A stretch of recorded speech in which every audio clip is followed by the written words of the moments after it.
Come on, New Chelsea. Come on, New Chelsea. 6-1 smashing. Wonderful result. Great result, I'd say. I think this is the biggest win margin Chelsea has had this season under Mauricio Pochettino, and I think under the Todd Bowley led new regime at Chelsea. Now, for me, I had no problem with the starting lineup. Offer Disasi, who played yet again at right back, but seeing that Malagusto is out injured, Rich James obviously is out, I think, for the season. So you have no complaints from me in that regard. So no complaints about the starting lineup. And the way they started the game as well, I think the team started like people who wanted to prove, who had something to prove, and it showed.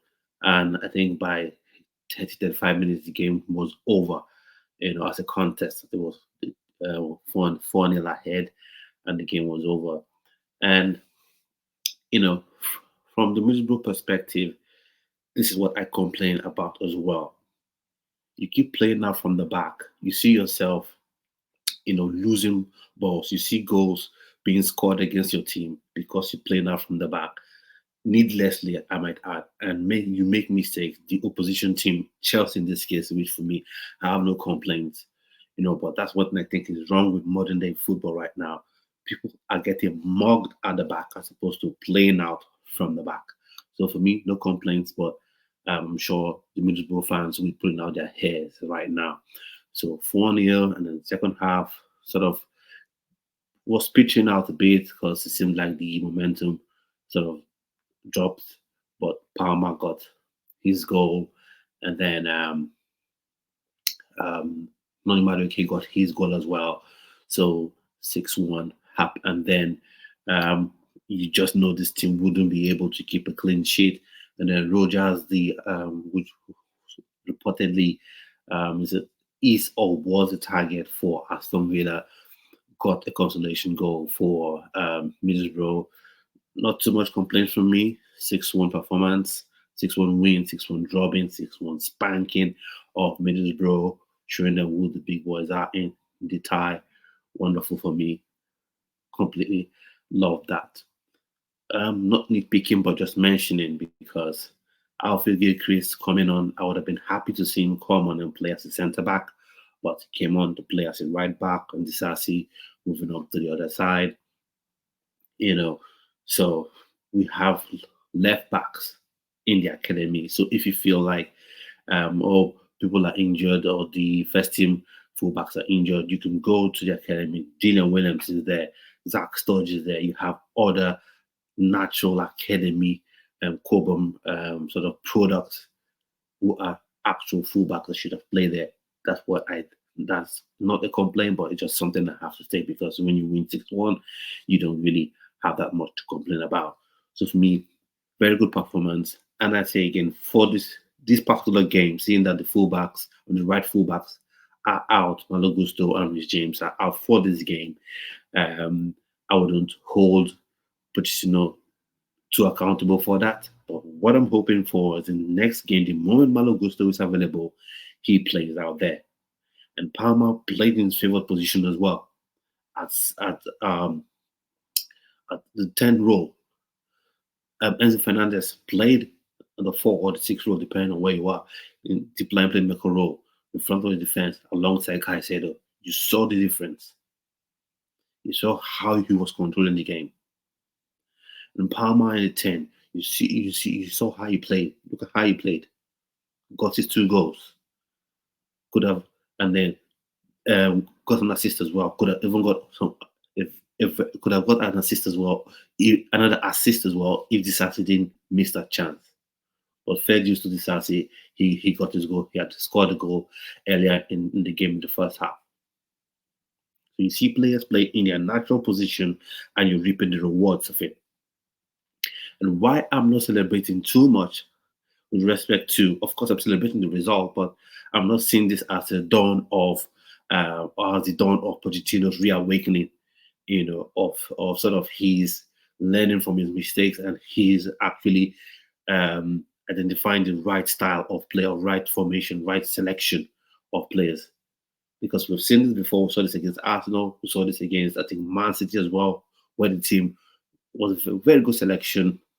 But and then after the game, you're hoping take this into the next game, and then he comes up with a very weird selection, and you wonder what's going on. You've seen this work. Why are you opting for this one that's obviously causing chaos? So this game, even fair dues. But one thing I want to see, if you want to give academy players opportunity to play, they are top skillful academy players that have what time George should be giving game time. Should really be giving game time to play in 10, 5 minutes in games like this. And then as well, David Washington. Why was David Washington left on the bench? Now, I'm not nitpicking. I'm not trying to be overly pedantic, but I'm just trying to point out some things. David Washington should have played. Signed this boy from Corinthians.